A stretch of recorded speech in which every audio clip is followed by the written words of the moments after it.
Meus amigos e minhas amigas, bem-vindos a todos e a todas ao canal do Instituto de Economia da UFRJ. Eu sou Ronaldo Bicário e esse é o Conversas sobre o Mundo Contemporâneo, a sua mesa redonda que discute o que está acontecendo de mais importante no mundo hoje. Nesse Conversas de número 103, um Conversas especial, um Conversas conceito, que são justamente aqueles programas que nós separamos para vocês, nos quais a gente discute algum conceito, alguma definição, algum modelo especial que, na verdade, ajude a vocês a entenderem as discussões que vão rolando aqui no nosso debate, né, nos nossos programas. E nesse Conversas Especial, que é uma conversa que eu estou fazendo aqui com meu grande amigo Luiz Carlos Delorme Prado. Tudo bem, Pradinho? Bem-vindo. Bem, prazer estar, como sempre, aqui, né? Conversando um Hoje pouquinho. só estamos nós dois, né? É nesses conceitos. Pois A é. gente, os conversas conceitos, né? A gente procura fazer com menos gente, justamente para poder, né, desenvolver melhor. É quase uma aula, né? Uma aula especial do Conversas. E o tema hoje, gente, é um tema tremendamente atual e importante, que é o imperialismo americano na América Latina, da Guerra da Espanha até o governo Trump. Então, esse é o tema de hoje que a gente vai discutir com vocês aqui com o nosso grande Luiz Carlos Delorme Prado. Então, olha só, indo direto para o assunto, né, para não perder tempo, lembrando que vocês podem ouvir esse programa no formato de podcast, no podcast Canal IE-UFRJ. Então, nesse podcast, vocês encontram os programas do canal do Instituto de Economia da UFRJ e, entre esses programas, o velho Conversa sobre o Mundo Contemporâneo. Pradinho, vamos começar então esse nosso bate-papo, essa nossa conversa sobre o imperialismo americano, cobrindo, né, um período histórico que vai desde a Guerra da Espanha até o governo Trump e concentrado num determinado espaço geográfico, né, que é a É, América Latina. Vai lá, é. Pradinho, vai que é tua, Vamos lá. garoto! Bem, primeira questão, por que que nós achamos que valia a pena fazer uma Isso. discussão sobre esse tema? Nós temos vistos e muita gente entrando em contato, fazendo perguntas sobre a ação dos Estados Unidos do Brasil, né, o que os Estados Unidos chamam de hemisfério ocidental. Hemisfério ocidental vai do Canadá, né, do norte até Argentina, Chile, até o sul, é o conjunto do continente americano. É, Pradinho, vulgarmente conhecido como o meu quintal, não é isso? O meu quintal. Então, afinal de contas, qual é essa relação dos Estados Unidos, que é, até no século XVIII era uma colônia, né? Como o Brasil, como o México, era uma colônia como outros países das Américas, né? Final do século XVIII, ele consegue se transformar num país independente, primeiro relativamente pequeno. Ao longo do século XIX, principalmente depois da Guerra Civil, ele se consolida como uma grande potência.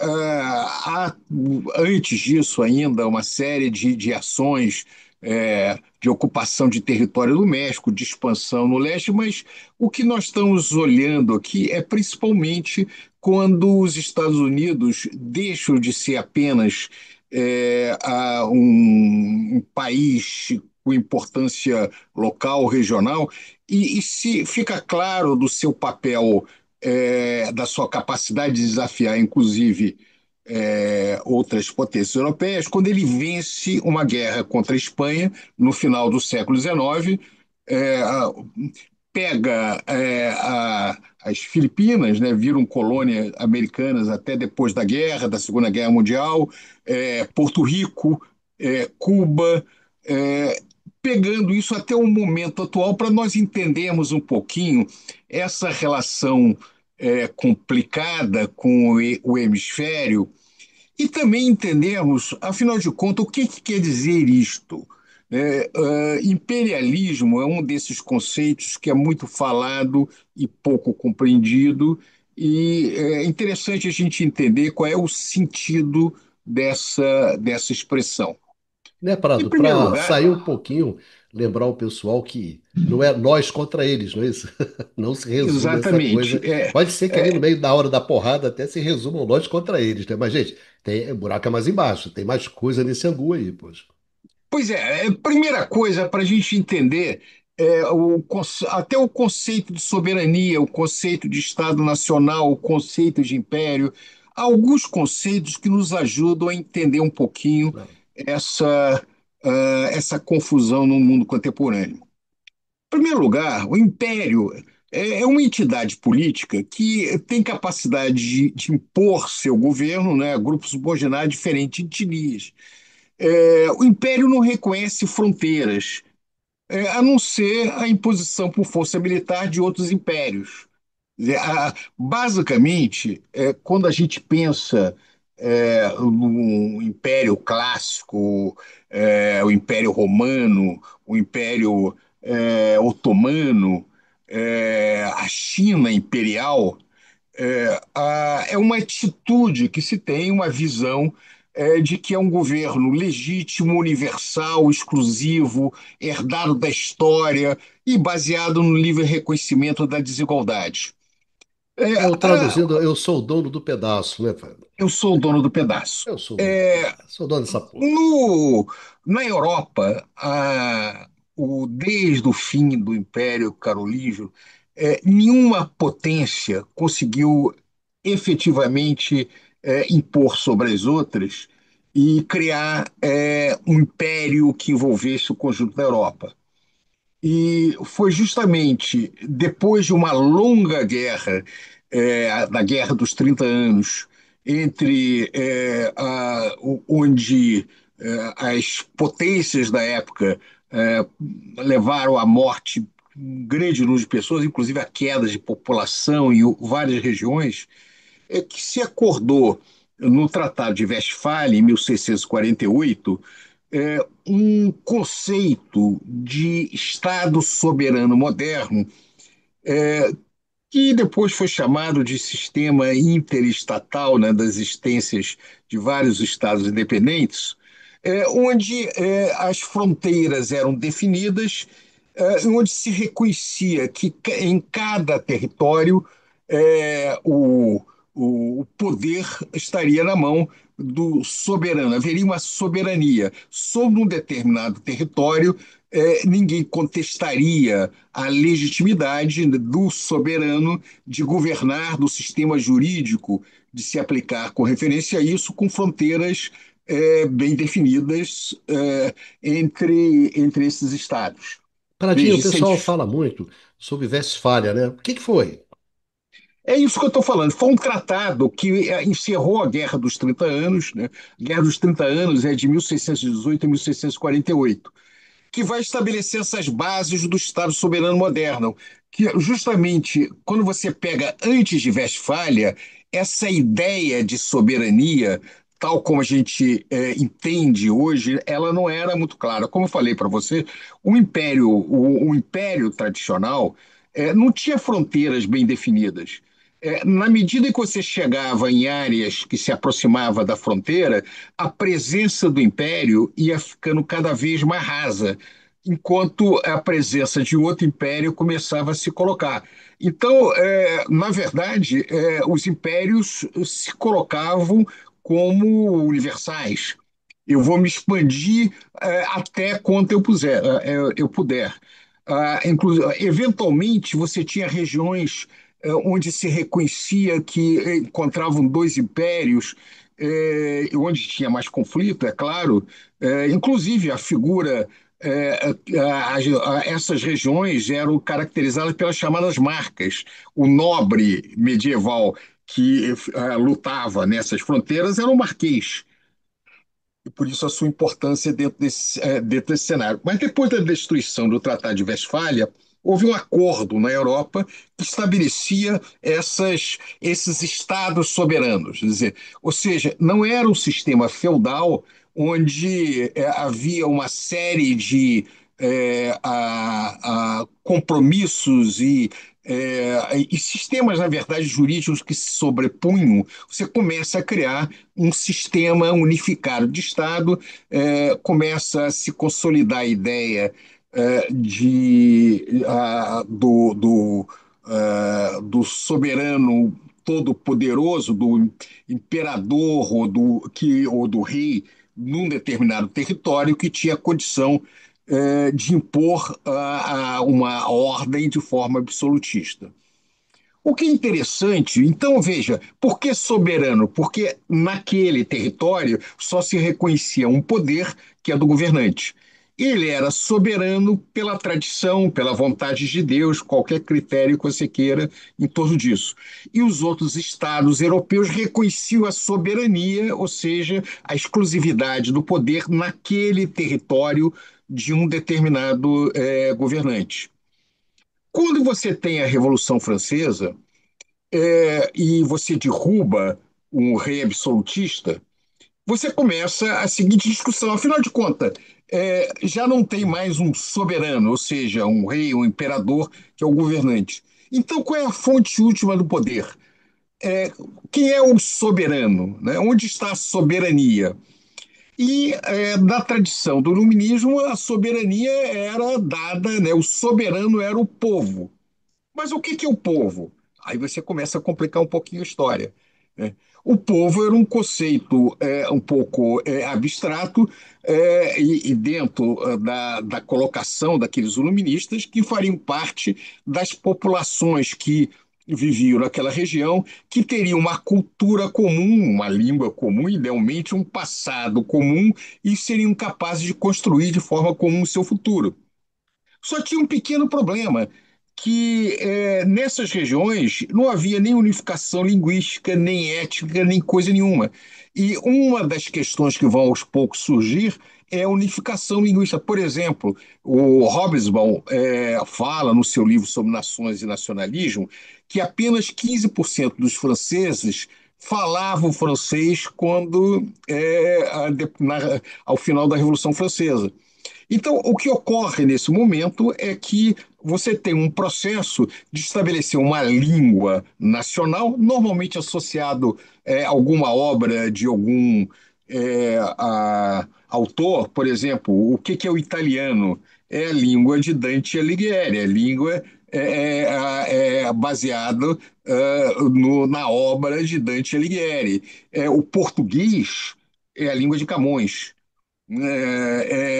Você, de alguma maneira, estabelecia as bases da língua, que tinha várias variações nesse mundo ainda pré-moderno, uma língua nacional e as outras que eram consideradas então menos importantes se transformaram, obviamente, em dialetos, né? Não eram reconhecidos com status de língua. Então você Mas pode então dizer, Parado, que a língua está na base da soberania? não é que está na base da soberania. Veja, o Estado soberano lá do rei, ele governava com várias línguas, porque o império ele não alterava o governo local, ele se sobrepunha ao governo local. O que o império, na verdade, queria? Qual era o objetivo dos impérios? Primeiro, o recebimento de tributos, né? Os povos subordinados podiam manter seu rei, manter sua estrutura, etc., pagavam tributos. Depois tinham vantagens econômicas exclusivas e preferenciais, né? Acesso a produtos, recursos, etc. E depois ganhos políticos, por exemplo, contribuição para a formação das forças militares e negação de acesso a impérios concorrentes, né? Então, se você pertencia ao Império Romano, tinha que pagar tributos a Roma e tinha que, de alguma maneira, contribuir quando Roma exigia algum tipo de apoio de natureza militar. Isso é verdade para todos, o Império Otomano, para todos os outros, Império Persa lá atrás, etc. né? O que eu chamo a atenção é que, no caso específico da Europa, você não conseguiu ter um império que unificasse o conjunto do chamado, desse pequeno pedaço da Eurásia, né, desse pedacinho da Eurásia que é chamado de Europa. nenhum governo, nenhum poder local conseguiu fazer isso. Desse espaço é que você formou o acordo em torno desse sistema interestatal com a soberania desse conjunto de países e um Certo. acordo em torno da existência desse conjunto de países que respeitariam a soberania uns dos outros. Essa é um Então, pouco a Westfália é ideia. isso. Westfália é isso. O Westfália você ainda não tem o Estado Nacional. Porque esses governantes imperiais, esses reis, como falei, Império Austro-Húngaro falava-se polonês, falava-se tcheco, falava-se alemão. No Império Otomano, falava-se línguas eslavas, falava-se as línguas turcas, falava-se línguas derivadas do persa, farsi, falava-se várias línguas porque eles se sobrepunham aos poderes locais. Quando você tem com o iluminismo e a criação da ideia de nação, toda a questão é como criar uma nação. Né? A unificação ela é criada pelo Estado, ela não é um processo espontâneo de baixo para cima. Né? Porque se não é o rei a fonte última de poder, essa coisa difusa chamada povo, né, que eu unifico um grande teórico do nacionalismo diz que nação são comunidades imaginárias. Você se imagina como pertencente à mesma comunidade, embora você tenha muitas diferenças, e sobre isso você constrói a identidade nacional. Mas tudo isso, eu estava chamando a atenção para fazer uma diferença entre esse imperialismo tradicional, né, do conceito de imperialismo moderno e diferenciar o imperialismo do colonialismo. O que é o colonialismo? Quando as potências europeias se espalham e vão controlar o resto do mundo, ela substitui os governos locais por governos dela. Então, quando a África é dividida pela Europa, você divide e quem vai governar esses países são basicamente representantes da Inglaterra, da França, etc., com alguns apoios locais, com os chefeiros locais, etc. Mas é um governo. Isso é o colonialismo, né? O Brasil colonial era governado por governantes portugueses, né? As colônias americanas eram governadas por representantes do rei britânico e assim por diante. Quando você tem a independência na América Latina, agora saindo um pouco da Europa, vindo aqui na América Latina, a nossa independência na América Latina se deu por um conflito entre impérios. Ou seja, o Napoleão invade a Península Ibérica, invade a Espanha, invade Portugal. Portugal é aliado da Inglaterra, com apoio inglês vem para a América do Sul e o Brasil, o centro do Império Português passa a ser o Brasil, a partir do Rio de Janeiro. Na Espanha, ah, os Bourbons não tiveram a mesma sagacidade da família imperial portuguesa. Eles ficaram e, na verdade, com ausência, na medida que eles foram tomados pelos franceses na Guerra Napoleônica, você teve vários processos de independência de maneira meio desorganizada na América Hispânica. Quando você deu esse processo, os Estados Unidos ainda era um país muito novo, com espaço territorial pequeno, né, muito distante daquilo que ele vai se transformar ao final do século XIX. Então, nós não temos tempo aqui para analisar a história americana no século XIX, nós iríamos passar um tempão. Então, eu estou dando um salto de um século aí e chamando a atenção o seguinte: quando os Estados Unidos se consolida como uma grande potência industrial, consolida seu território continental, pegando uma parte grande do México, entrando pelas áreas onde havia as populações indígenas que são ou massacradas ou postas nas reservas, etc., ele se sente com força suficiente para ir além. Na verdade, já na meados do século XIX, em 1853, ele chega ao Japão. Ele participa das ações dos países do imperialismo feito em território chinês. Mas voltando aqui para as Américas, basicamente, no século XIX, a América do Sul fazia parte do chamado Império Informal Britânico, não americano. Ou seja, quem apitava na América do Sul não era os Estados Unidos, era a Grã-Bretanha.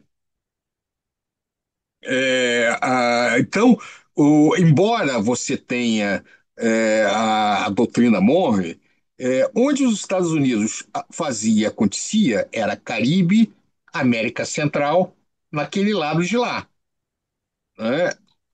Na hora que você chegava para Brasil, Uruguai, Argentina, o papo era diferente, né? A presença britânica era muito mais importante do que os Estados Unidos. No entanto, no caso específico do Brasil, o Brasil tem como seu. Ele é muito. Os Estados Unidos vai se transformar em um grande consumidor de café. Por que café? Porque na Guerra da Independência ele tinha o Chara representava os interesses da coroa britânica. Então ele joga o chá fora e começa a comprar café, aliás, tomando café como se fosse chá, né? Aquele café diluído que os americanos Isso, tomam. café ruim. Aquele café diluído. E na medida que a economia americana crescia, a exportação brasileira de café para os Estados Unidos crescia também. O Brasil foi muito beneficiado pela expansão americana e pela questão de que nos Estados Unidos é o único país que consumia café para os trabalhadores. Né? Na Europa não é à toa que o café refinado, né? O expresso, o café de bar, o café sofisticado na Europa, não era para massa, né? Nos Estados Unidos era para massa e nós exportávamos esse café. É, os Estados Unidos, ele vai ser um dos primeiros países, os Estados Unidos independentes, a reconhecer a independência do Brasil. O Brasil tem uma longa tradição de, de cooperação com os Estados Unidos e cooperação produtiva, porque o Brasil não era um local, no século XIX, do imperialismo americano. Quer dizer, então vamos entender aí. Por que eu estou falando imperialismo e não colonialismo? Porque colonialismo, quem fazia principalmente eram os países europeus, né, que tinham governos diretos. Os Estados Unidos se transforma também num colonizador em determinadas áreas. Ele ocupa Porto Rico, né? Ele ocupa Cuba de início, depois Cuba fica independente. Filipinas, aí ele não diferencia nada na Europa. É, outras regiões que ele não governa diretamente, ele vai a intervir várias vezes, né? Inclusive a famosa política do Big Stick, do porrete. Isso. Né, você tem boas relações com seu vizinho, mas um bom porrete quando ele não quer fazer aquilo que você Aquilo que eu quero. é, quer que ele faça, em última instância. Então, essa ideia de você, portanto, ter uma relação desigual era muito presente naquela área e era menos presente para cá. Pós Segunda Guerra Mundial, esse cenário começa efetivamente a mudar. Ou seja, a Grã-Bretanha, pós Primeira Guerra Mundial, já não é a velha Grã-Bretanha, ela começa a perder claramente influência. A última região que ela vai ter uma presença, uma influência grande, que é a Argentina, pela forte integração das exportações de carne para a Exatamente. Argentina, com a Inglaterra, etc., vai enfraquecer muito depois da Primeira Guerra Mundial, quando o Reino Unido vai dar preferência para as suas Commonwealth, quer dizer, para os países em que tem uma autonomia no governo, mas são vinculados a ela, a Austrália, Nova Zelândia, Canadá, e assim por diante, e a Argentina vai ficar posta aí numa segunda posição. Nesse momento, a posição americana ela começa a ser mais assertiva, inclusive vindo para baixo. Aliás, durante a Segunda Guerra Mundial, o Brasil cede uma grande base natal para os Estados Unidos voluntariamente, porque se não fizesse voluntariamente, muito provavelmente eles ocupariam, porque ele era essencial para era o ponto mais próximo de chegar à África, chegar a Dakar via Rio Grande do Norte. Mas o Brasil, de certa maneira, vai ser um grande aliado americano. Na Primeira Guerra Mundial, o Brasil entra na guerra junto com os Estados Unidos, na Segunda Guerra Mundial também. Quer dizer, diferente do México e da América Central, as relações com o Brasil e os Estados Unidos eram relações basicamente produtivas. Tinha a questão do café, tem uma infinidade de problemas, eu não estou entrando em grande detalhe, mas o que eu estou apenas diferenciando é a relação americana com a América do Sul da relação americana com a América do Norte e Caribe, né? Claramente você tinha uma diferença. No caso do Brasil, o Brasil é historicamente o grande parceiro da exportação de café, que é um produto muito importante para o consumo americano. Bem, a Guerra Fria vai mudar tudo isso. Por que a Guerra Fria vai mudar esse posicionamento?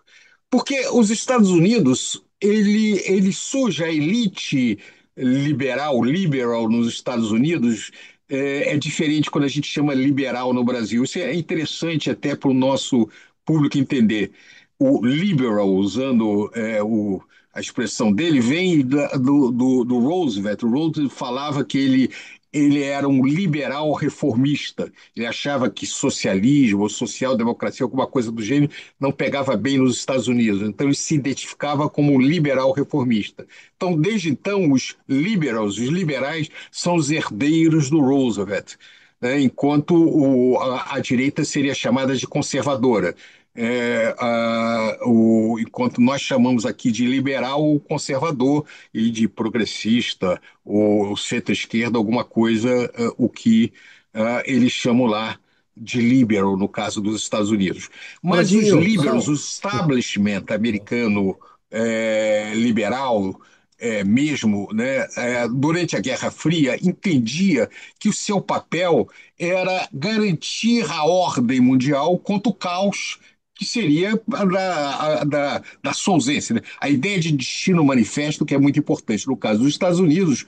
Então, ele entendia que a intervenção era uma forma de garantir a ordem, garantir a paz, contra eventual influência soviética na área que ele considerava de seu interesse direto, né?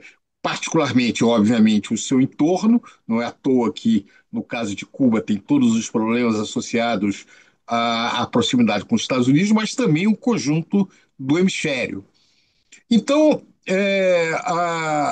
isso vai justificar intervenções como o apoio ao Estado ao golpe do Brasil, em 64, ao Chile, né? O Kissinger deu a famosa declaração.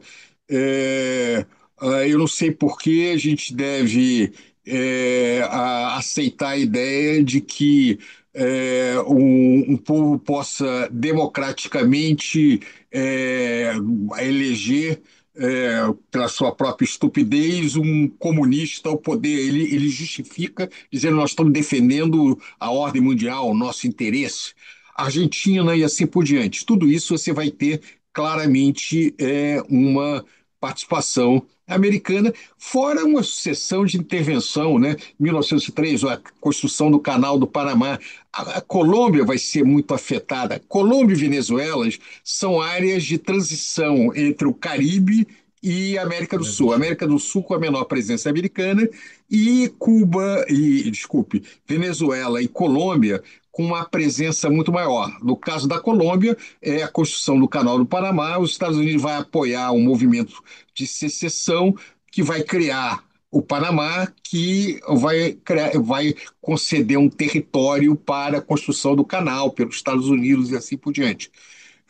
A elite da Venezuela estava muito mais próxima de Miami do que qualquer outro lugar da América do Sul e tinha relações muito próximas. Então, essa claramente era uma região que, sob muitos aspectos, era mais próximo do Caribe, da América Central, do que a da América do Sul.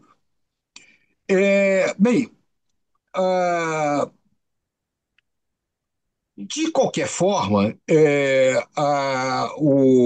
depois da derrubada desses regimes, dessas ditaduras sul-americanas, né, terríveis, com uma história terrível, os regimes que surgiram posterior a esse sistema não, não apareceram mais no momento onde a Guerra Fria estava tão polarizada. Portanto, na medida em que algumas as democracias foram colocadas nesse cenário, um certo espaço para crescimento se colocava. Mas também a saída dessas crises foi no momento de ascensão do neoliberalismo. O que é o neoliberalismo? É um movimento. O neoliberalismo não é uma teoria, não existe uma teoria neoliberal. Existe um movimento que envolve várias teorias e vários aspectos, cujo principal argumento é o seguinte, que a única intervenção do governo válida é aquela que promove a eficiência microeconômica de curto prazo em oposição a qualquer outro valor, à distribuição de renda, ao crescimento econômico, ao desenvolvimento econômico, a razões sociais e assim por diante. Então, é uma determinada concepção do papel do Estado. Que, como no caso da América Latina, alguns países, como o Brasil, México em especial, tiveram um imenso sucesso com políticas desenvolvimentistas, políticas inspiradas no famoso modelo da Comissão Econômica para a América Latina, a CEPAL. É, a visão majoritária nesses países era que o papel do Estado era muito importante para a construção da identidade nacional, para a transformação do desenvolvimento econômico. Aliás, né, o Instituto de Economia ele surge, embora originalmente a Escola de Economia da Universidade do Brasil e da UFRJ, que depois se transformou em Da Universidade do UFRJ, Brasil. foi criada originalmente por era Godin e Bulhões, né, era uma coisa conservadora. O Instituto de Economia Especial surge num contexto muito diferente, com a participação Maria da Conceição Travassos, do Carlos Lessa, mais tarde do Antônio Barros de Castro, todos eles com profunda influência do Celso Furtado e da tradição latino-americana, trazida pela CEPAL.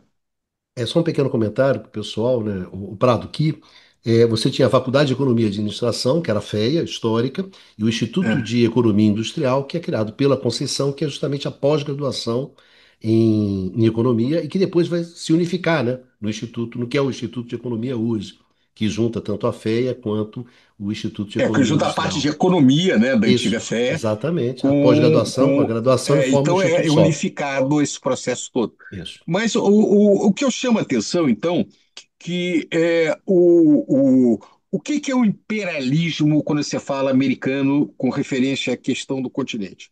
Claro que tem uma parte econômica importante, né? O papel das empresas americanas, os interesses das empresas americanas na região, é, a, que vão substituir o capital britânico, que era majoritário, né, até o início do século XX. Você tem uma substituição da influência britânica pela Pela influência influência americana. americana na região, né? No Brasil, no Uruguai, no Chile, na Argentina, em diferentes momentos de diferentes velocidades. Então, você tem, portanto, uma dimensão econômica. Nessa dimensão econômica, a presença das empresas americanas se expandia o capital americano na região. Essa região enviava os lucros dessas empresas para os Estados Unidos. Para isso a gente tinha que comprar dólar. O dólar é a moeda de referência dentro desse processo. Um dos problemas da região é que ela tinha um déficit crônico na balança de pagamento, né? Toda a estratégia desenvolvimentista se baseava na necessidade de superar o problema da fragilidade de balança de pagamento que esses países tinham, né? A própria criação do BNDE no Brasil se dá justamente pela necessidade de obter fontes de financiamento, já que você não conseguia obter fontes de financiamento externas, não tinha como fazer isso no país. Então, meu ponto que eu queria chamar a atenção aqui é que no pós-Segunda Guerra, a presença americana, tanto sob o ponto de vista econômico, como a influência cultural vai ser muito forte, a influência política crescente também, e, finalmente, a capacidade de pressionar, sempre com o apoio de elites locais. Eu chamo sempre a atenção sobre esse ponto de vista, sobre essa perspectiva. A influência americana, como a influência britânica, só era possível na dimensão que foi, porque havia cumplicidade de setores domésticos no Brasil Associados. interessados nisso, que eram aliados locais. Então, só que no pós-guerra isso era feito porque nós teríamos um inimigo comum, que seria a União Soviética, a ameaça soviética, no mundo separado por ideologias, contra aquilo que seria a ameaça do comunismo, alguma coisa do gênero. Mas observe que a CEPAL, a Comissão Econômica da América Latina, nunca foi uma instituição marxista, muito antes pelo contrário. Né? O Prebisch, que é o economista argentino, que foi a grande liderança, era na Argentina um conservador, ele queria uma transformação, um crescimento com mudanças estruturais, com melhorias que seriam, de certa maneira, moderadas, melhorar a distribuição de renda, superar a pobreza crônica. Não havia nenhum projeto de transformação radical da sociedade. Nesse sentido, até a esquerda mais ativa era adversária dessa visão mais modernizante, para usar a expressão da época, das estratégias de desenvolvimento que se colocava dentro desse cenário. Mas não dá para fazer uma análise muito detalhada das disputas em torno das estratégias de desenvolvimento dentro do cenário, mas vai ser no contexto da Guerra Fria em que a presença americana vai ficando mais pesada na região. Primeiro, pela presença econômica. Segundo, pela presença ideológica, quer dizer, somos aliados dentro de um espírito comum. De certa maneira, havia no pós-Segunda Guerra uma certa tolerância, moderada que fosse, de uma transformação dos grandes países da região. A substituição de importações até os anos 50, ele é razoavelmente aceito, embora você tenha muitas resistências, principalmente nas vertentes mais nacionalistas, né, como aconteceu no caso de Perón, no caso específico do Getúlio. Brasil, no caso de Getúlio. Mas, por exemplo, um processo de industrialização que englobava o interesse do capital estrangeiro, como Roberto Campos defendia e como foi vigente durante o período militar, não era visto como ameaça à hegemonia americana. O imperialismo típico desse período, ele tinha um componente de chicote, mas tinha um componente de cenoura. Ou seja, os governos que, de alguma maneira, eram simpáticos ou tolerantes, havia, de certa maneira, algumas margens, espaços para principalmente os grandes países. Eu não estou falando aí América Central e Caribe, porque ali é área de influência direta, poder direto, Mas, é muito Pradinho, difícil. Mas Pradinho era sim, o desenvolvimento a convite, né? O chamado. isso de desenvolvimento a convite você fala mais no caso da Ásia, né? Hum. Porque aí tem interesse geopolítico, o caso da Coreia, do Japão e vários Japão, outros, né? Coreia. No nosso caso, não é exatamente assim. O que eu estou dizendo é que havia uma preocupação de trazer alguma estabilidade para a região, e no limite, né, durante a Guerra Fria, se saísse muito da linha, vai lá e apoia algum governo autoritário que resolve o problema para você. Não se Né? esqueça que teve aquelas expectativas ali, quando você faz o plano Marshall, né? Ali no pós-guerra, que você tivesse algum tipo de ajuda desse para a América Latina também, não é isso? Que gera Nunca teve. No certas Brasil, expectativas na América Latina, que acaba gerando algumas revoltas num determinado momento, exatamente quando isso não se consuma, né?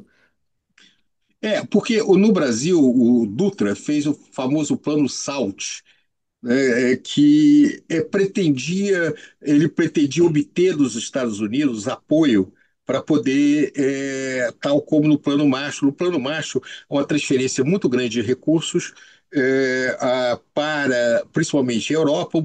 Depois, no Japão, você vai ter alguma transferência também de recurso, mas isso se deu principalmente depois de 49, quando ficou claro que a metade da Europa ia ficar sob o controle Da da União União Soviética. Soviética. Então, ali o interesse era outro, o interesse era conter a expansão soviética muito claramente. Não era o nosso caso. Tanto que a posição americana, quando o Brasil tenta entrar nisso, não, o problema de vocês não é de reconstrução, como seria, mas é de Isso. desenvolvimento, e para isso tem um Banco Mundial. Uma curiosidade que pouca gente sabe: o Brasil entra no plano Marshall como doador. Quer dizer, o brasileiro é bonzinho. Ele perdoa algumas das dívidas de guerra, porque durante a guerra você tem uma coisa chamada dos Estados Unidos Lend-Lease, você entrega produto para ser pago depois da guerra. O Brasil passou algumas matérias-primas que ele passa para países europeus que deveriam ser pagos depois da guerra. Tem um artigo é, bem interessante analisando isso, que o Brasil, depois da guerra, perdoa algumas dívidas, né, de países pobres, tipo a Inglaterra, França, algumas coisas que ele forneceu produto durante a guerra. Então, uma curiosidade histórica é o lado que nós entramos, né? Nós somos as Américas que estão bem, né, contra aquela Europa destruída. Nós estávamos entre os vencedores, não é isso? Entre os vencedores dentro desse processo. Bem, então, o, a agenda neoliberal, ela, você teve na crise dos anos 70, a década de 70, você tem uma sucessão de crises. A primeira crise do petróleo em 1973, o preço do petróleo pula de $3 o barril para $12 o Valores. barril. Depois, em 1979, a Revolução Islâmica no Irã, o preço do barril pula de $12 o barril, vai para $30 o barril. E tem um terceiro choque, que é o choque chamado choque Volcker. Volcker era o presidente do Federal Reserve, que vai, em 79, aumentar dramaticamente a taxa de juros nos Estados Unidos, e não apenas os países que tinham pego o dinheiro em 1900, na década de 70 para levar em conta o aumento do preço do petróleo, né, duas vezes, depois tem a taxa de juros O vai para o tesouro, espaço choque de juros. e eles quebram. Não tem como, não dá o que fazer naquelas circunstâncias. Pradinho, É, o Fiore diz que o que que o Volcker fez, o chute no balde lá do padrão ouro, esculachou, o choque de juros, faz o Trump parecer uma mocinha, né? O que os Estados Unidos já fez ali naquela época, chutou o pau da barraca lindamente ali, né, Prado? os Estados Unidos têm que ter uma visão muito pragmática de regra de jogo, né? A Ali, regra né? de jogo é enquanto eu ganho. Exatamente. Mas Aí ele ali diz que é exige um que pô, todo mundo chute. siga a regra. Quando eu começo a perder, eu digo, eu não brinco mais. Isso é uma tradição americana já bem antiga. Mas a questão então, eu sempre achei muito gozado quando as pessoas dizem não, porque como se lá fosse um modelo de seguir regras, normas e nós fôssemos não confiáveis, caóticos, né? Muito antes, pelo contrário, até porque nós somos mais frágeis, nós somos compelidos a seguir regras que eles não são. É bem diferente, não é uma relação igual. Mas o que eu chamo a atenção é que nesse período tem um imperialismo, quer dizer, tem uma capacidade americana de impor sua vontade sobre a região, mas principalmente que você tem uma relação hegemônica. O que quer dizer essa relação hegemônica? A periferia, nós, tomávamos os interesses americanos como se fossem interesses nossos. Isso. Havia uma percepção de que todos nós estamos juntos contra pela o mundo livre, Isso. na construção de uma nova ordem. Então, não era só baseado na força. O componente desse processo, que era muito importante, era baseado na percepção de interesse mútuo. É, a, então, dentro desse contexto que as relações assimétricas entre Estados Unidos e América Latina se davam. É, Era o mundo mas livre, né? Era a questão do era o mundo. mundo Nós livre. estamos no mundo livre, estamos defendendo o mundo livre, né? Você sabe que eu estava vendo um programa especial é, sobre reportagem, jornalismo, e tinha justamente entrevistando a jornalista que havia entrevistado, é um podcast chamado Vida de Jornalista, entrevistando o Carlos Alberto Ustra, né? Então, o É, Ustra, que foi um torturador e tudo mais, então ele fala, não, eu defendi o mundo livre, né? Essa que era a frase dele, né? O combate ao terrorismo, o combate, eu estava defendendo o mundo livre, essa coisa que nós éramos no mundo livre, e do outro lado, né, da cortina de ferro, né, que é uma imagem é, fabulosa, e do claro. outro É o lado da primeiro cortina de Live ferro, Quem, né? é, O famoso, né? Em que condições, então todos né? defendiam o mundo livre, né? Pois é.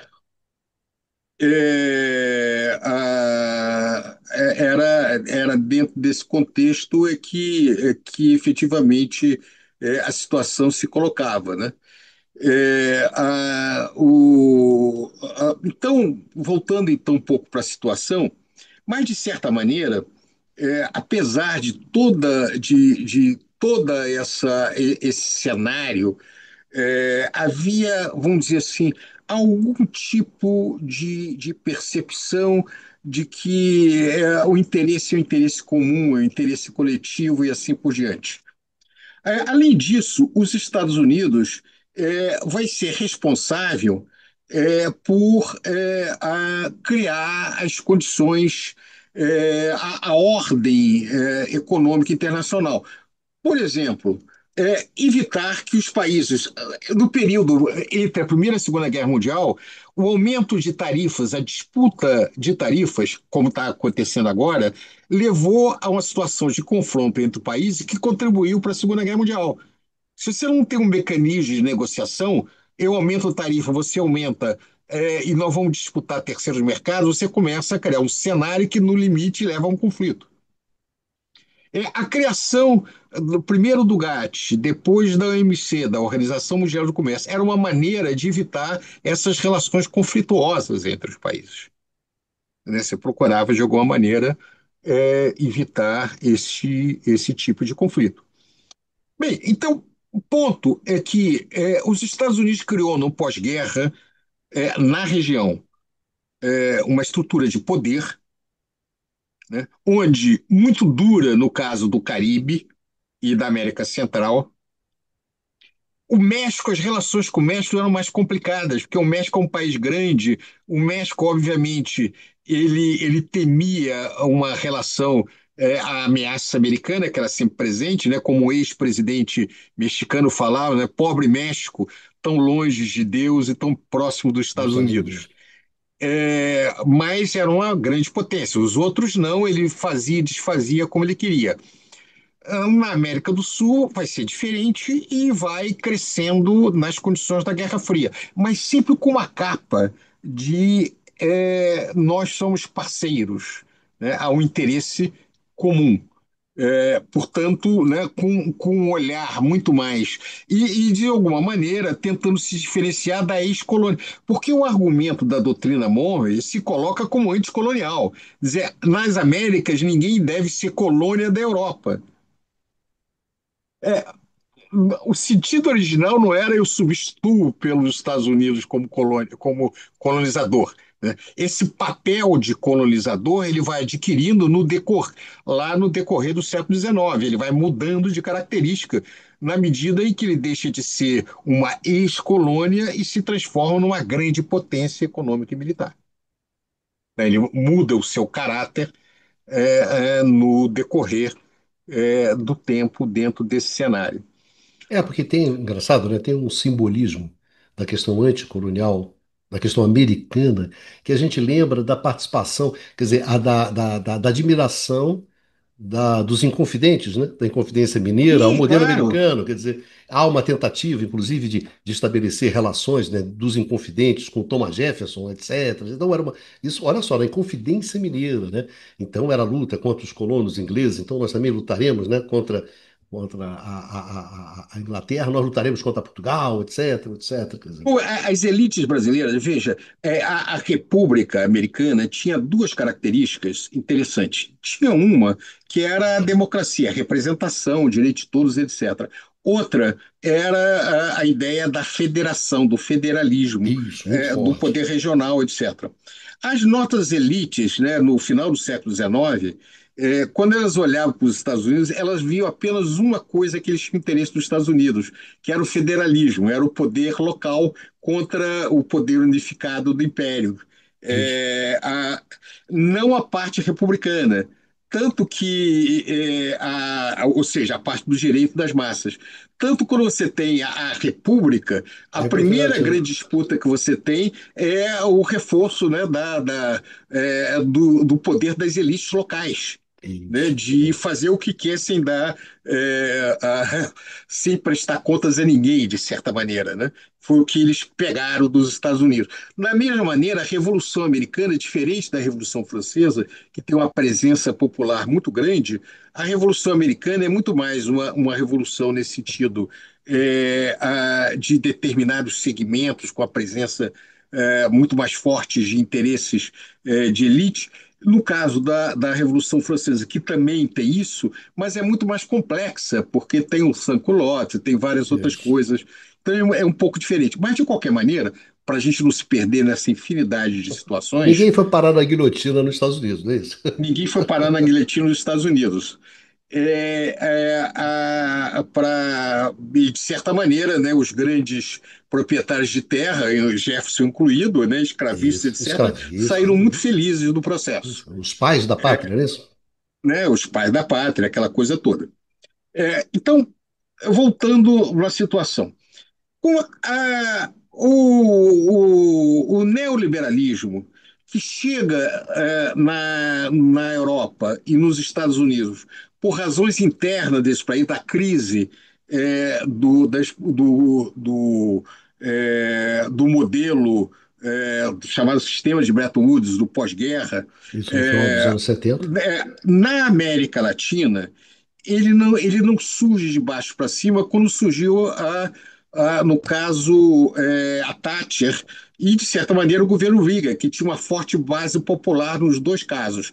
A gente pode discutir as razões disso, não é o caso, mas o neoliberalismo, como modelo, ele surge nesses países, de certa maneira, como a reação àquela a uma grande as crises da década de 70 e início da década de 80 que levam à crise da social-democracia na Europa, dos modelos de acumulação de capital nos Estados Unidos adiante. No nosso caso, no entanto, ela vai ser imposta de fora para dentro. Com a negociação da dívida externa, a agenda neoliberal. Lembre-se, o que é o neoliberalismo? Na verdade, é um movimento, é um conjunto de políticas de reformas, né? A palavra reforma, no passado, a esquerda usava como um processo para aumento de direitos, né? As reformas, elas viram de cabeça para baixo, vão ser retiradas de direito. Então, a agenda neoliberal seria uma agenda de reformas conservadoras, que prometiam, depois da estagnação da crise dos anos 80 na América Latina, um crescimento econômico rápido. Ora, isso foi conseguido durante o desenvolvimentismo. Com a crise da dívida externa, os anos 80 vão ser, final dos anos 70 e os anos 80, em todos os países da região, você vai ter inflação elevada, vai ter, principalmente em função do ônus, da transferência para o exterior, né, é, a- existe um estudo muito interessante, que mostra que a América Latina chegou a transferir alguma coisa próximo de 5% do PIB para os credores nesse período. Foi quase igual que a Alemanha transferiu para. Foi mais do que a Alemanha transferiu nos anos 20, que levou a hiperinflação alemã no Exatamente. pós-guerra. Foi uma transferência violentíssima nesse período. Então, dentro desse cenário, foi prometido: não, se vocês aderirem a essa política, vocês vão ter uma retomada de crescimento econômico. E foi condição para a renegociação da dívida, o É, chamado plano, Brad. Brady, que criou as condições necessárias para a estabilização. Nem o plano cruzado, nem o plano astral funcionariam, porque foi antes da negociação da dívida externa. Por isso, o plano real no Brasil, depois lá com o Cavalo, você conseguiu estabilização na região depois desse processo. Só que a política neoliberal não entregou aquilo que ele prometia, né? Na verdade, o governo Fernando Henrique Cardoso no Brasil foi um fracasso. Os diversos governos que seguiram essa política da Argentina fracassaram. Na Venezuela, todos os países da região que entraram dentro desse processo tiveram grandes problemas. Não conseguiram resolver esses problemas. E qual foi a resposta que foi dada para nós? Não se preocupe, o problema não é que a receita, que o remédio está errado, o remédio foi pouco, vamos dobrar o remédio. A culpa é de vocês, porque afinal de contas vocês não aderiram completamente. Sempre, o fato é que eles não conseguiram fazer isso. Qual foi o resultado dessa incapacidade de entregar essa retomada de crescimento? Na região começou a ter a vitória de vários governos que foram chamados de pós-neoliberais.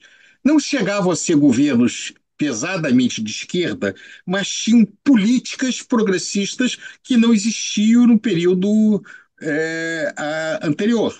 Quer dizer, no Brasil, você tem uma série de avanços com os governos do PT, nada radical, você mantém a política macroeconômica, você faz algumas melhoras necessárias.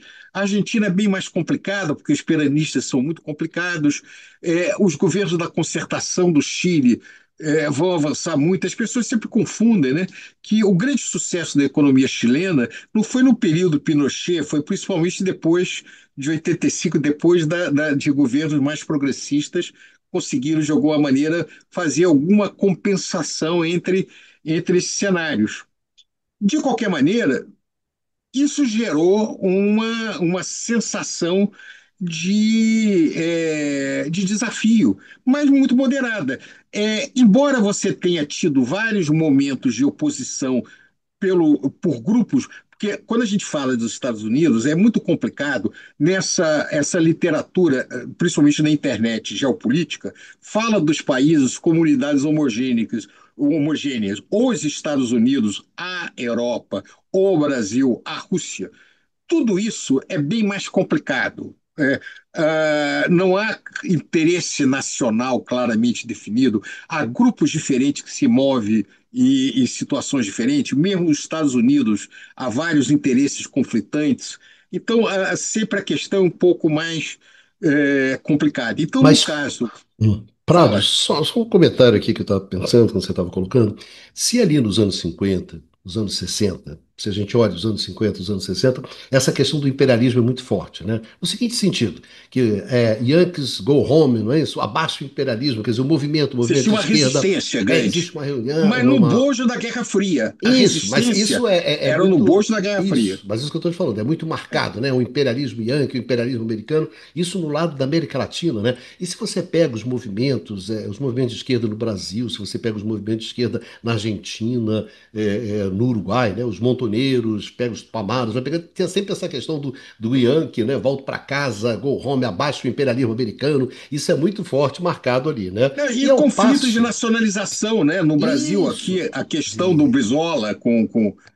Então, é claro, claro, com da Bondenshare, né, Isso. a estatização lá da empresa elétrica, que é um símbolo dentro da história do setor elétrico, patatá, lá feito É, pelo Brizola. E quando você olhava para a África, a questão do colonialismo era mais forte, né, que a gente até estava comentando aquele documentário maravilhoso, né, uma trilha sonora sim. para um golpe de Estado, que é justamente sobre o golpe, né, no Patrick Lumumba, lá no Congo belga. Então, essa realidade, então, a solidariedade, né, dos povos latino-americanos, de Cuba, né, contra a luta Né? colonialista, pau a pau na África. Então, É, isso é o quadro que você tem, né, uma luta contra o colonialismo aqui na França, imperialismo na América na Latina. América Latina, exatamente, esse é o quadro. Quando você vem com o É, neoliberalismo, né, ali que vem os 80, patatá, primeiro essa coisa assim do imperialismo norte-americano na América Latina, porque neoliberal, bom, a Thatcher era inglesa e era neoliberal, é. né? Isso, o Tony Blair era neoliberal, o Clinton era neoliberal, quer dizer, o cara do Canadá, enfim, você tinha neoliberais, não era tanto assim, fora os Estados Unidos, né? Fora, quer dizer, muda esse quadro, né? Quando você já não tem mais essa coisa assim de olhar, isso aqui é um imperialismo americano, né? Não, isso aqui são os neoliberais, etc. Como é que é essa mudança, né? Porque tem uma mudança até do simbolismo, né? O simbolismo vira uma outra coisa, a coisa Não, simbólica é outra. eu acho que isso está mais ligado ao fim da Guerra Fria. Porque ninguém vai falar Yankees go home, né? Quem vai falar Yankees go O home fim da dos Guerra anos Fria. Porque 2000? quando você tem a derrota da União Soviética na Guerra Fria, tá, Isso é um fato as importante, né? razões, ela desaparece como grande potência, ela entra em crise. E a China, 10 anos antes já estava mudando, né? A via chinesa para o socialismo, que na verdade é a via chinesa para o capitalismo.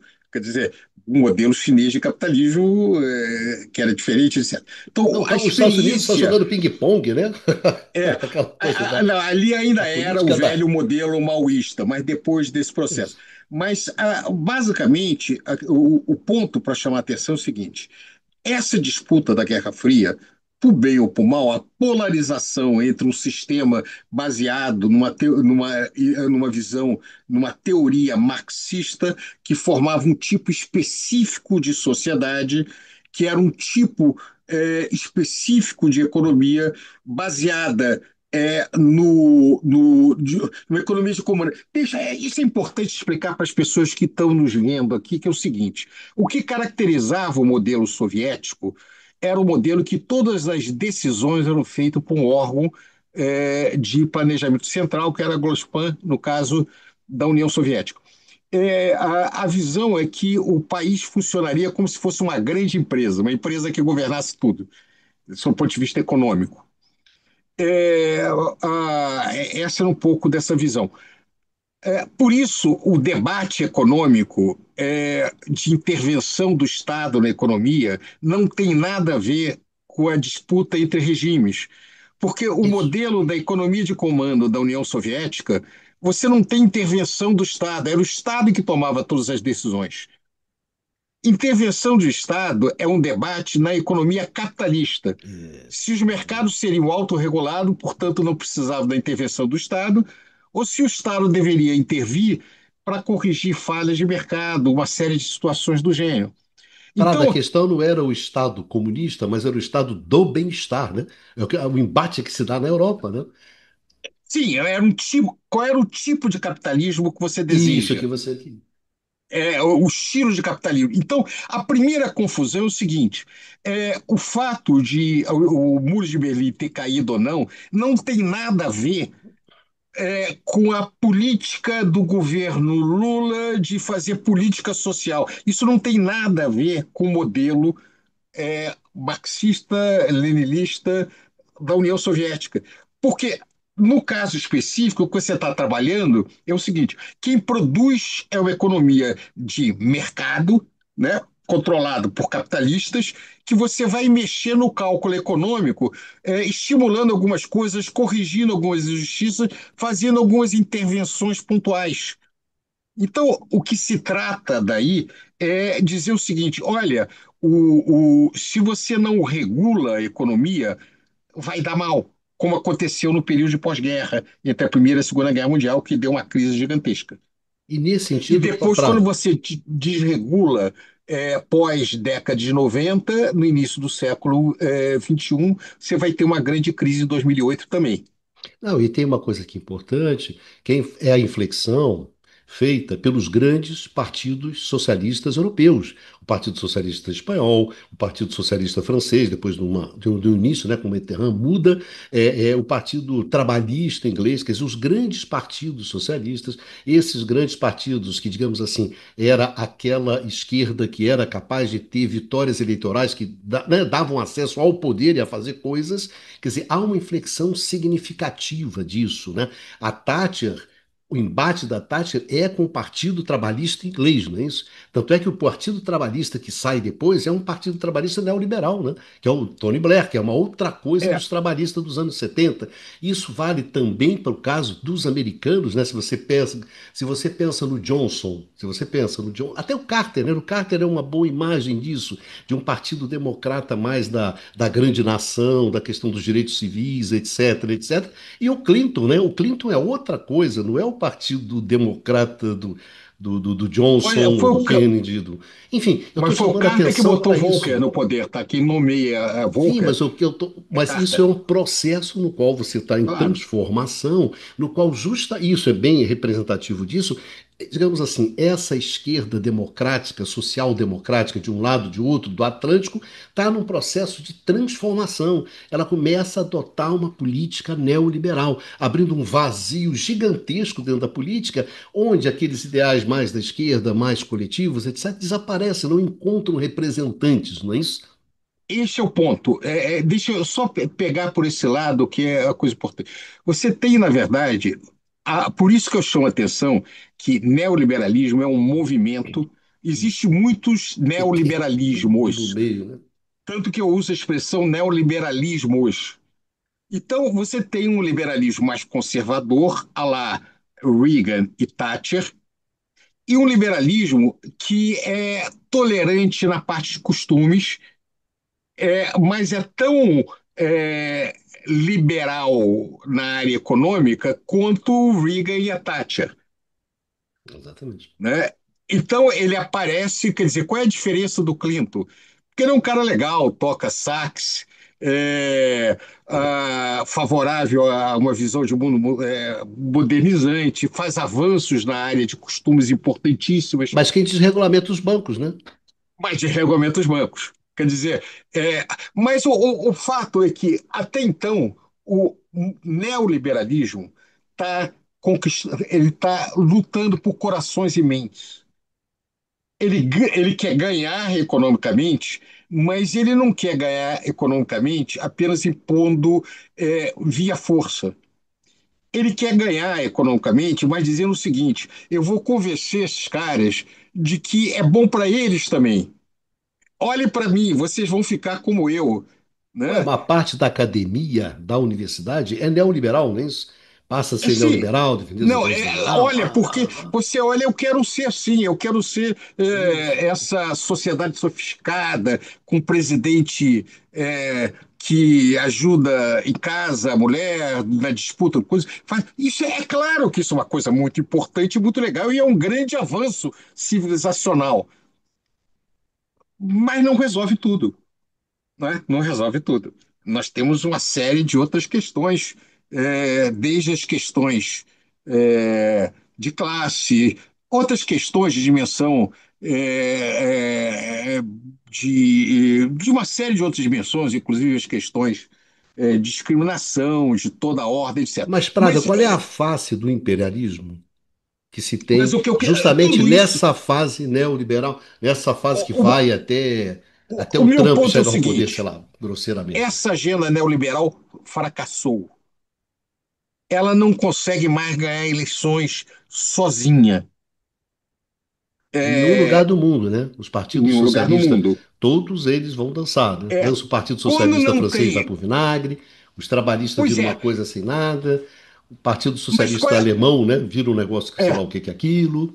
mas qual é o ponto? Como a esquerda tradicional e a polarização desapareceu, quando se dizia, quando esse troço entrar um caos, vai ressurgir a esquerda. Não, meus amigos. Foi que nem nos anos 20 também. Ressurge Exatamente. o velho Extrema-direita. extrema-direita, que nos anos 20 chamava-se fascismo, agora é a expressão moderna desses grupos de extrema-direita, né? A extrema-direita nos anos 20 era fascismo na Itália, nazismo na Nazismo na Alemanha, Alemanha. falangismo na Espanha. As versões modernas desse mesmo movimento ressurgem onde? Na crise do neoliberalismo, onde a esquerda não consegue oferecer uma alternativa, não importa a razão. Quem toma, inclusive, quem aparece como antissistema é a extrema-direita. E que Agora, cresce no coração do império. pois é, mas agora deixa eu chegar à questão do Trump. O problema é que quando sobe o Trump dentro desse cenário, o que que ele verifica? Os Estados Unidos hoje não tem o poder que ele tinha nos anos 50. Hoje a economia chinesa é maior que a americana. Hoje a Índia caminha para se transformar também numa imensa economia. O Brasil se transformou na principal economia exportadora agrícola, que os Estados Unidos eram o grande exportador agrícola, com todos os problemas nossos. Nós viramos um gigante em agrobusiness. Independente da questão de valor, não estou dizendo se é bom ou mal, mas o fato é que nós viramos o maior exportador de algodão, de soja, de uma infinidade de produtos que antes quem fazia isso eram os Estados Unidos. A Índia na área de serviços, de informática, uma série de coisas. Então, o que que aconteceu no caso americano? Esse grupo que sobe ao poder se coloca no seguinte cenário: eu não aceito retornar, largar a minha posição hegemônica. Ao final da Guerra Fria, eu achei que só tinha eu. Quer dizer, é o famoso período do fim da história, a ideia de que só sobreviveria a única potência, que era os Estados Unidos, e isso para todo sempre. Mas agora, os Estados Unidos não têm nada bom para oferecer no lugar. Ou seja, ele não tem mais a cenoura. Resta o quê? Resta só o chicote. Então, o que nós estamos vendo é uma tentativa americana de reafirmar a sua posição,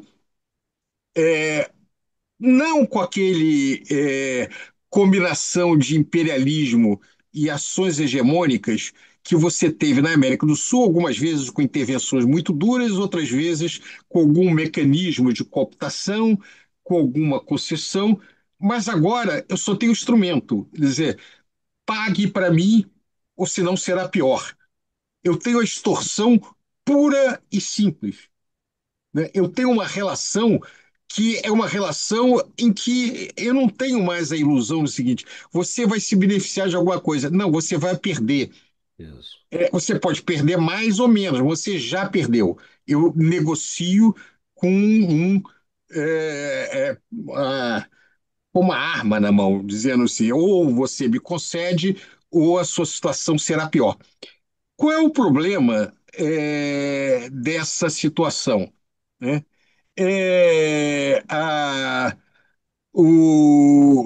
O primeiro lugar atribuída, ninguém sabe exatamente, eu não sei quem falou, uma frase que ficou muito conhecida, de que você pode fazer tudo com a baioneta, menos se sentar em cima dela.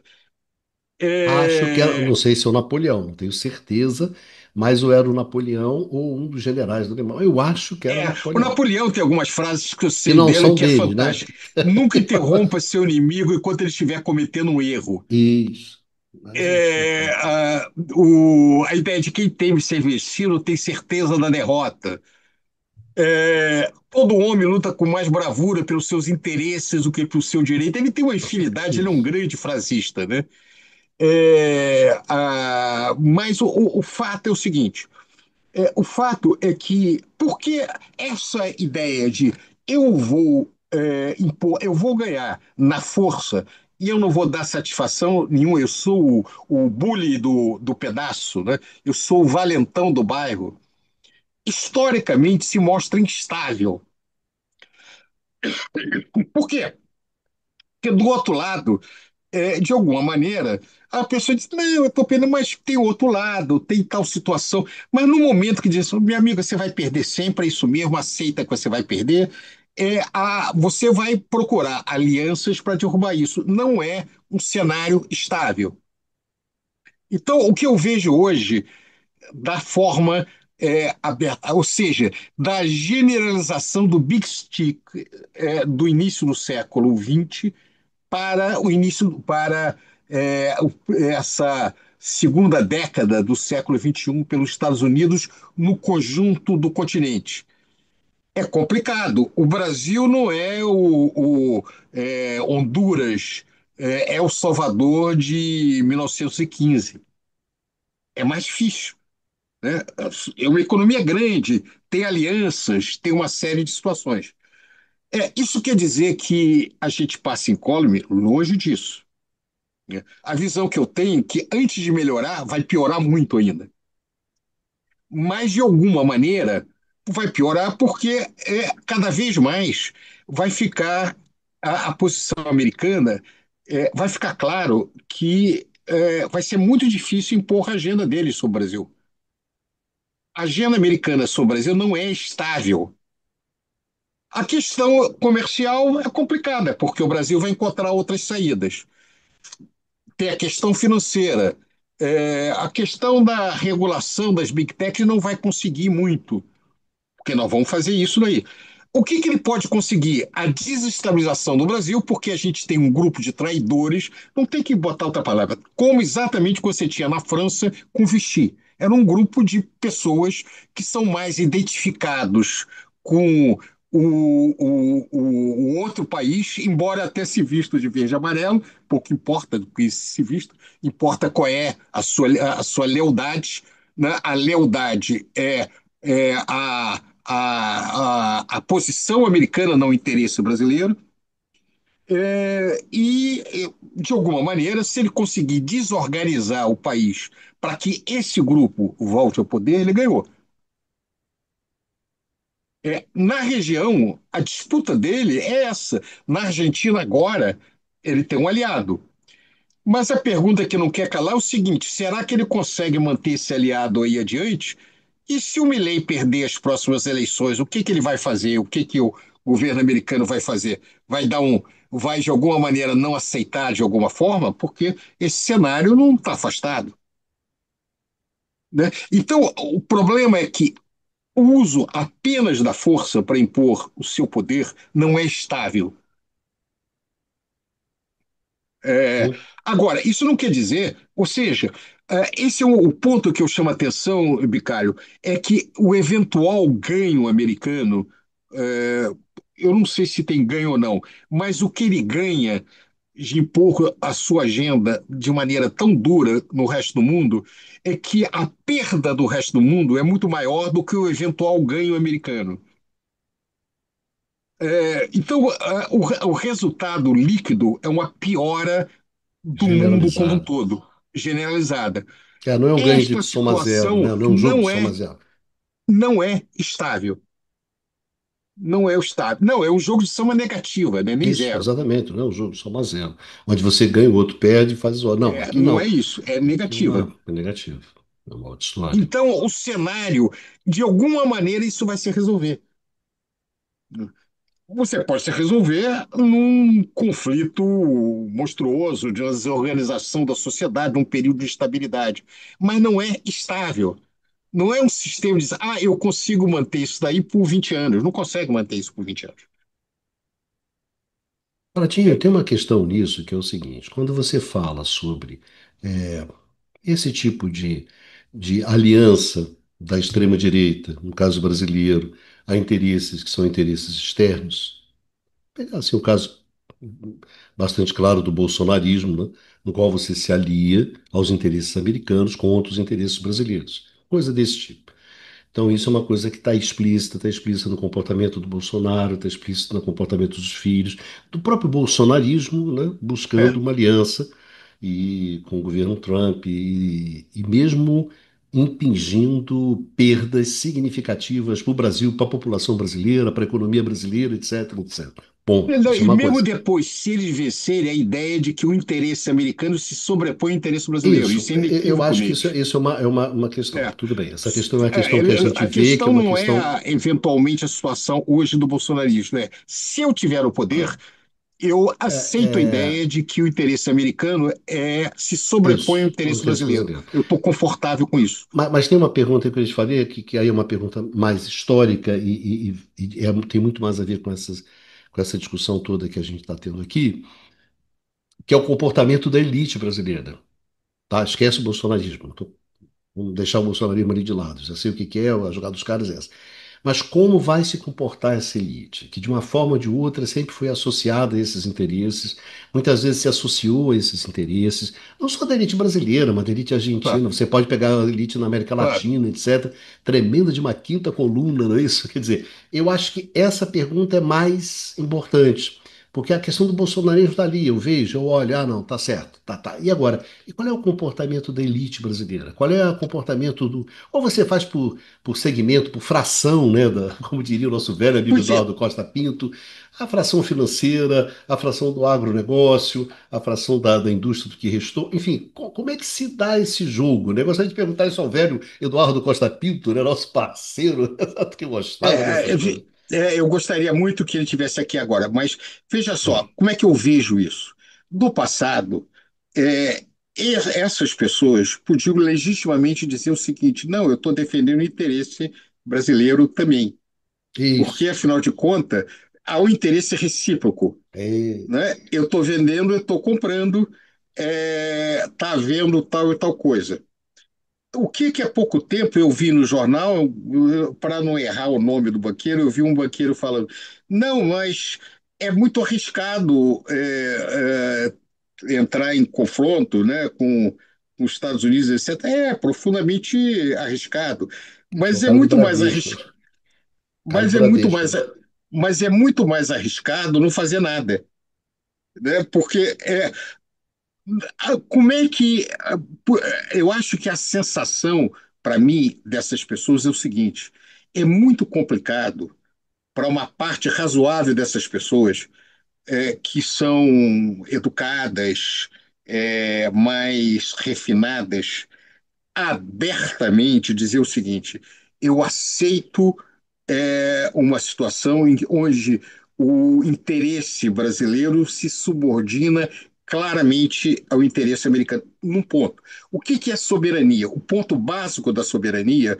é que o sistema jurídico de cada país é problema de cada país. Está lá no Tratado de Westfália. Se eu aceito de que o sistema jurídico, o poder brasileiro de legislar em seu território está subordinado ao sistema jurídico, à Constituição americana ou à vontade do presidente americano, né, eu deixei de ser um país soberano. Isso é mais do que uma relação imperial. Eu estou no limite de uma relação colonial. Sim. Eu estou dizendo o É seguinte: esse o ponto, Luiz. o sistema de leis aqui não importa, porque ela não vale. Porque se isso é um tratado desigual que você teve no século XIX entre Brasil e Inglaterra, que dizia o seguinte: qualquer inglês que cometer crime em território brasileiro será julgado por tribunais britânicos segundo as leis inglesas. Mas, Isso é Prado, mesmo territorialidade. dentro do sistema colonialista, você tinha parcelas das elites locais que se associavam à colônia. Tudo bem, mas ali era Entendeu? claramente uma relação colonial. O meu ponto é o seguinte: os grupos que tiverem esta postura Uhum. ficarão cada vez mais vulneráveis, porque ou o Brasil será. Quer dizer, a única alternativa para isso é você quebrar completamente, inclusive, a unidade nacional. É ter uma derrota histórica civilizacional. Fora disso, você não tem estabilidade. É muito difícil você convencer uma população de 200 milhões de pessoas a aceitar abertamente uma relação seguinte: o interesse de vocês não vale nada. É diferente de dizer o seguinte: não, o interesse de vocês vale muito, só que agora nós temos um interesse maior. É, Pradinho, a, o meu problema é o seguinte: o que a gente está discutindo aqui desde o início é o que a gente, são graus diferentes de dominação e formas diferentes de dominação. claro. Começando desde o império, colonialismo, imperialismo. O que você está falando é sobre dominação e graus de dominação. E dentro desses mecanismos de dominação, até que ponto a participação de segmentos, né, locais associados a esses interesses externos acabam sendo um instrumento, um mecanismo, um recurso importante dentro da dominação. Ou seja, E o que me preocupa é até que ponto a elite brasileira ela flerta com isso, tá certo? Ela namora essa possibilidade, embora tenha esses problemas que são objetivos, como você colocou, não dá para cair de boca, né? Tem que fazer de conta que não é. Como ela namora a extrema-direita também, da mesma forma, quer dizer, como essa elite namora com a extrema-direita, o que é um namoro perigoso, namora com essa submissão, que também é perigoso, ou seja, em que medida, quando a gente pensa em termos, está certo, de dominação e, portanto, de soberania, do exercício da autonomia, da independência, de soberania, como esse momento é delicado, digamos assim, para fechar o não, é programa, muito tá certo? delicado. Indicando assim um fechamento aqui dessa nossa conversa, para fechar aqui para os nossos amigos Claro, o entenderem meu ponto o é o que que a gente seguinte: está, depois isso dessa conversa toda, né? O que que a gente quer dizer? Ó, o que que é essencial aqui? O que que é importante? O que que quero é dizer o seguinte: esse definitivo? modelo de relação bilateral só é compatível com uma ditadura na periferia. Não é estável fora de uma ditadura. O sistema anterior de imperialismo, você tinha ditaduras, mas ele também não era, ele poderia conviver com diferentes graus de sociedade democrática, com pressões e contrapressões, com cooptações, mas era possível fazer. Inclusive com parcelas das próprias elites locais se levantando contra essa dominação, tá certo? Se Ou levantando contra essa seja, na dominação. luta contra a ditadura teve segmentos importantes do empresariado Claro, brasileiro que, né, ajudou a derrubar a ditadura junto com a gente. Quer dizer, isso é um fato, você não pode apagar isso.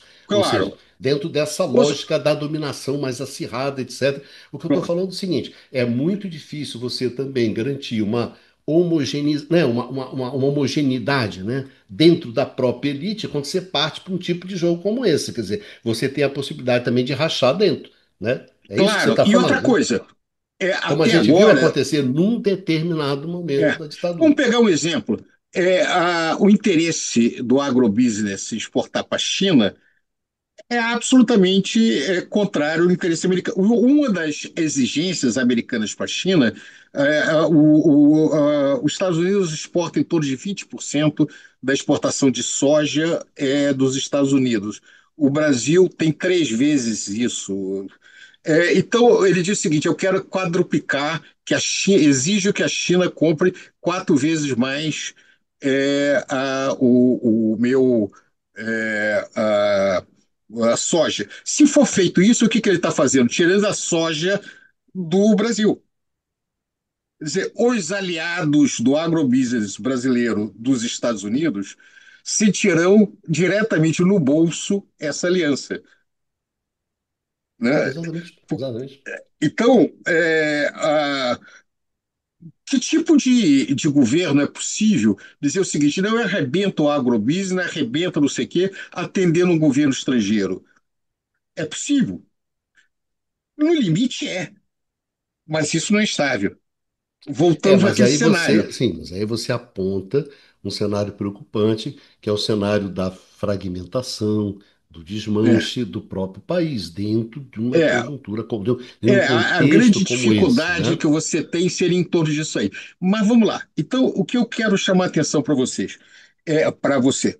É, Teve há pouco tempo uma visita muito importante, quer dizer, o Ministério da Fazenda consultou o pessoal do SWIFT. SWIFT é o sistema de transferência de pagamento sediado em Bruxelas, que é muito importante para as relações internacionais.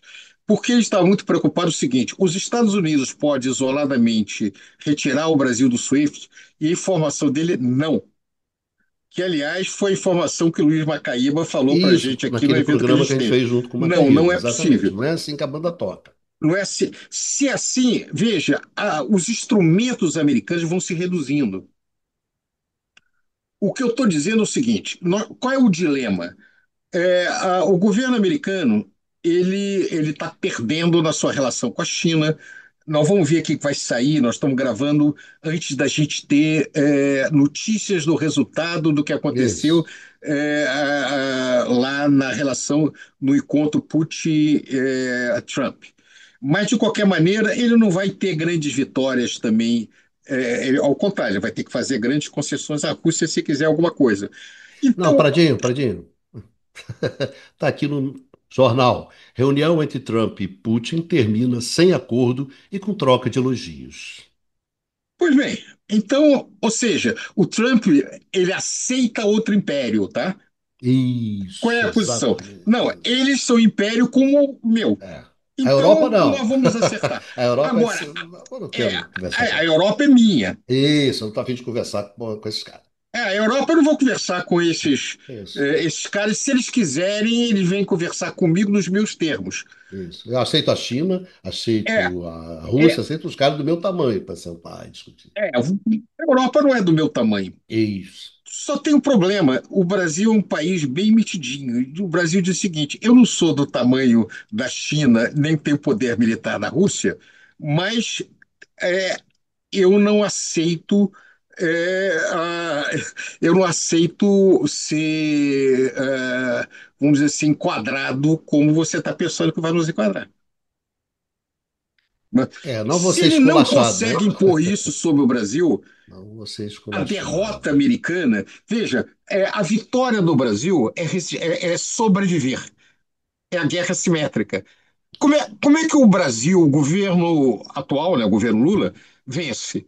Se pura e simplesmente a economia continuar numa boa e nada acontecer. É vitória. O Brasil não tem que impor uma derrota Isso. vergonhosa aos Estados Unidos. Se os Estados Unidos não conseguir desestabilizar o Brasil ganhou. É o problema do jogo, né? A cartada, quer dizer, o que o Trump apostou é muito alto, né? Porque ele falou, ou ele ferra com a gente, e não tem nada no meio termo, né? Não tem nada no Pois meio é. termo. Eu solto o Bolsonaro, eu dou anistia para todo mundo, eu entrego tudo, quer dizer, Acaba o Pix, apago o acaba Pix, o acaba o seguinte. Pix, quer dizer, o esculacho Pois generalizado, quer dizer, é, cara, o Trump joga no tudo ou nada, nós não.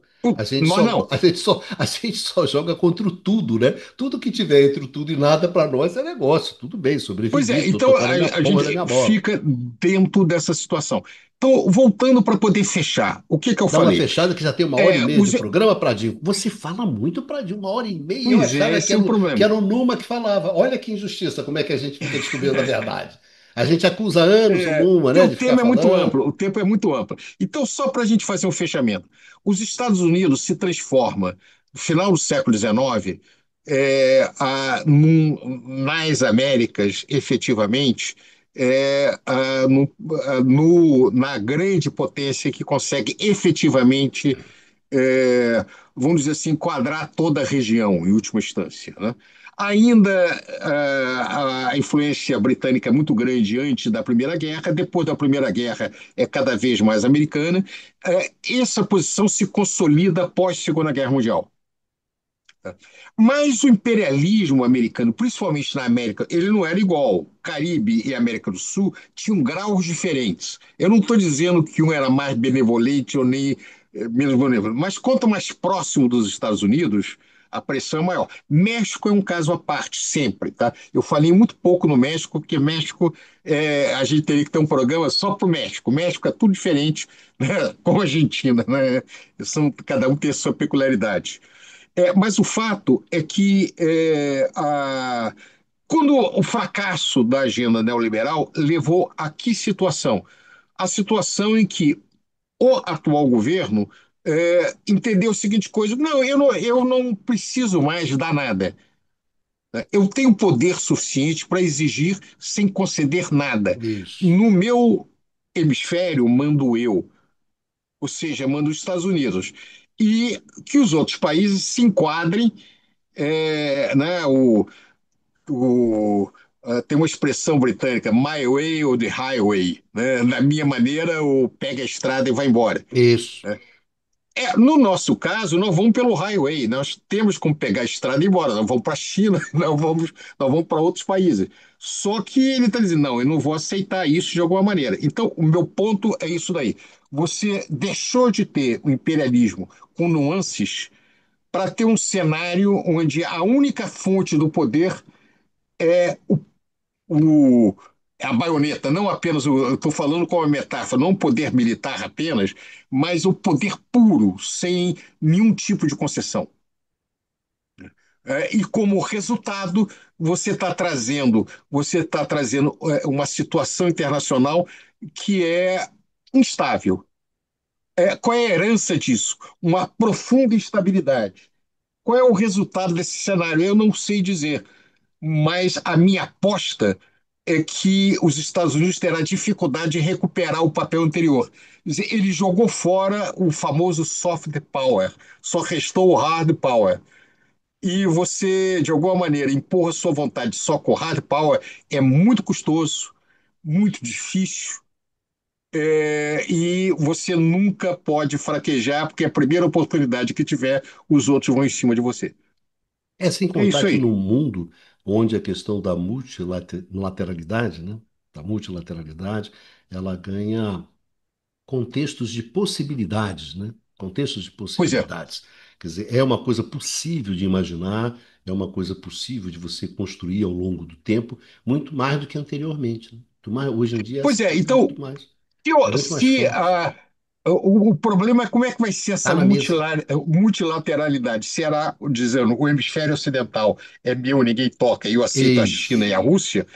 Ou vai dizer o seguinte: não, eu não tem jeito, eu vou ter que aceitar o Brasil. O Brasil não tem o mesmo poder da China, mas eu vou ter que aceitar. A Argentina vai ter que escolher o que quer. Muito provavelmente, a Argentina tem um papel para o Brasil muito parecido que o Canadá tem para os Estados Unidos.